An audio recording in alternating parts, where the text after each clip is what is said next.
Hoje na nossa apresentação nós falaremos sobre o livro Como Criar uma Mente. Eu começarei pela introdução do livro. Nossa, é a parte 1, parte 0 na verdade.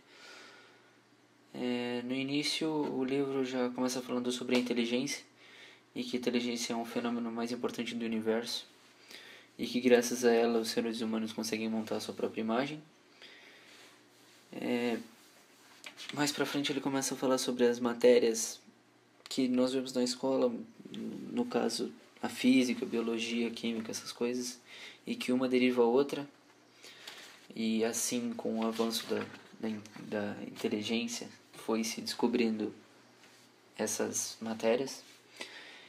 Fala um pouco do cérebro dos mamíferos, que é diferente dos outros animais, que o cérebro dos mamíferos é capaz de ter o pensamento hierárquico sobre as coisas. Mais pra frente ele fala sobre as invenções, no caso a história, por exemplo. Foi uma invenção humana que era que permitia a gente representar as ideias por meio de manifestações orais. Fala um pouco sobre a internet, o que é a web. Ele usa como exemplo as árvores, que as árvores contêm os galhos, e os galhos contêm as folhas, e as folhas contêm os veios.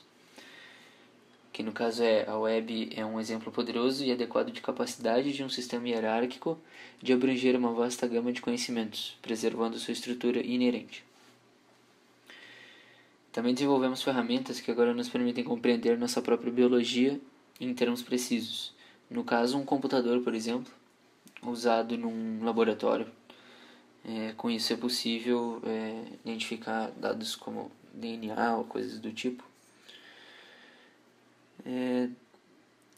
Ele também defende as tecnologias não defende, mas ele fala sobre as tecnologias antigas em relação às nossas, e cita a Pony Express, que é uma empresa de como se fosse um Correios aqui do Brasil, mas era o único meio de comunicação entre cartas que eles podiam ter, e que hoje, com o avanço da tecnologia, nós já temos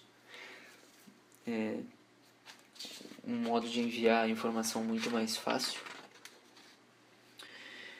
Seguindo também, ele fala um pouco sobre o cérebro humano e também no livro também fala sobre a inteligência dos computadores que vem evoluindo e que as tarefas que geralmente eram usadas em humanos agora estão sendo feitas por máquinas. Inteligência artificial, por exemplo, ele cita o Watson da IBM, que é uma inteligência artificial criada pela IBM. Mais pra frente no livro ele explica um pouco mais sobre o Watson, fala o que é e como ele conseguia, como é desenvolvida essa inteligência artificial, e que é baseada tudo em obtendo informações. Essa inteligência artificial ela cresce obtendo informações conforme ela vai se aprimorando. Também ele compara com a Siri do iPhone, que são muito similares.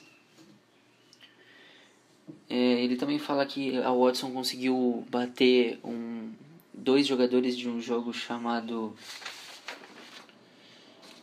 Jeopardy,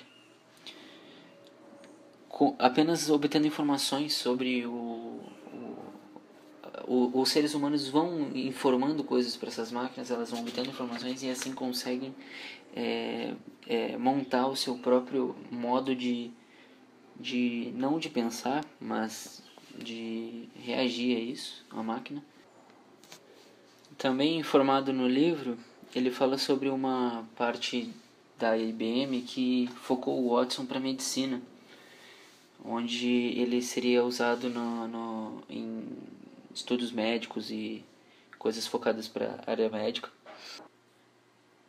Mais para frente ele fala sobre o conjunto de Mandelbrot, e nessa área ele explica que, apesar desse conjunto parecer muito complexo por conta da sua hierarquia, ele tenta comparar com o cérebro, pois apesar de milhões de citações sobre a complexidade do cérebro, ele fala que não é tão complexo quanto parece, assim como o Mandelbrot.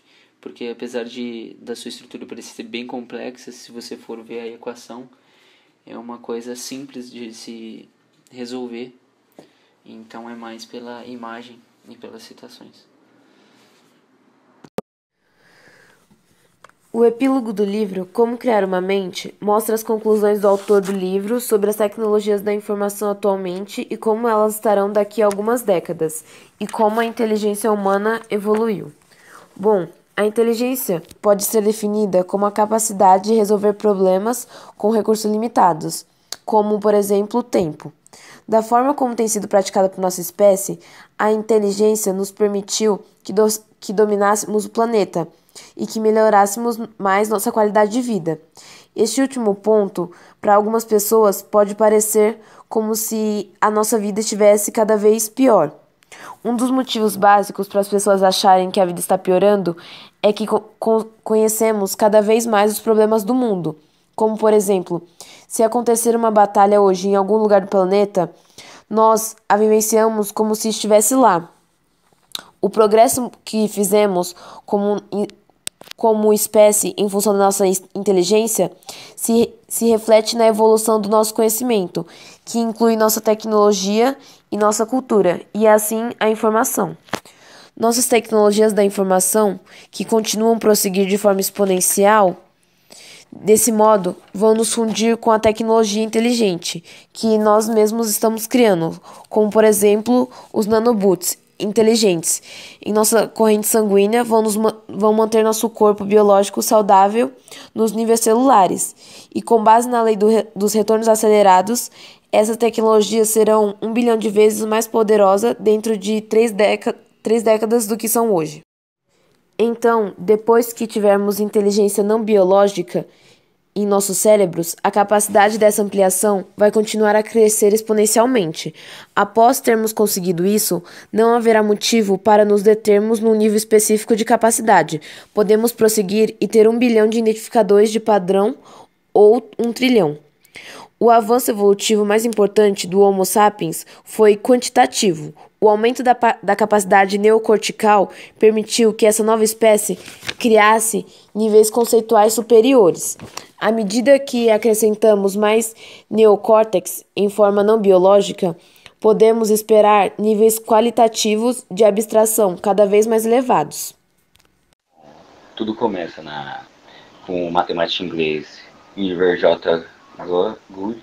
Ele escreve em 1965 a tese que fala sobre a primeira máquina inteligente e as investigações do homem que vai progredir mais, fazendo que depois de muito tempo as máquinas consigam ultrapassar facilmente qualquer pessoa que possa ter capacidade de superá-la, sendo que é uma coisa impossível depois que deixa explícito aqui, porque a inteligência artificial vai ultrapassar muito a do ser humano, e concluindo que tipo, as máquinas com atividades intelectuais com certeza ultrapassarão totalmente a capacidade humana de conseguir fazer as coisas. Elas se tornarão coisas inquestionáveis, é uma explosão de inteligência como está dando livre, porque é basicamente impossível de impedir ela. E com base também no epílogo, fala basicamente que a evolução biológica é uma coisa muito demorada e que tipo, o ser humano vai trocar essa evolução biológica por uma coisa muito mais simples e calma e mais rápida também, que é a evolução tecnológica, que é uma evolução muito rápida, concisa, que pode ser facilmente feita com a tecnologia que ele está abordando depois de muito tempo. Que, né, no final do século, sendo capaz de criar a computação nos limites do possível. É o que ele diz. Com base nas leis da física aplicada à computação. Então, o que ele refuta aqui no livro, no epílogo. E o material é energia organizada, também citado no epílogo, que seria o computônios, que é o mais poderoso quilo por quilo do que o cérebro humano. Não será apenas uma computação simples, mas algo repleto de logaritmos inteligentes que constitui todo o conhecimento do homem e da máquina ao mesmo tempo. Então, para manter funcionando uma coisa dessa, tipo, as leis da física tem que ter um retorno acelerado, tipo, muito rápido e preciso. para poder espalhar tipo vida pelo resto da galáxia, como ele cita aqui. Isso tem que ser uma coisa muito incrível que só depois de muito tempo pode ser feito. E se o homem quiser chegar na velocidade da luz, como cita aqui, que é uma coisa incrível e realmente tem que ser muito inteligente para conseguir fazer uma coisa dessa, ele basicamente recita que tipo precisa de muito tempo, ou de simplesmente pessoas muito inteligentes, porque basicamente tudo fica a uma distância de anos-luz. Se existem meios ainda mais sutis para superar esse limite, talvez um dia conseguiremos, porque a progressão da inteligência da humanidade vai continuar subindo, não importa o que aconteça.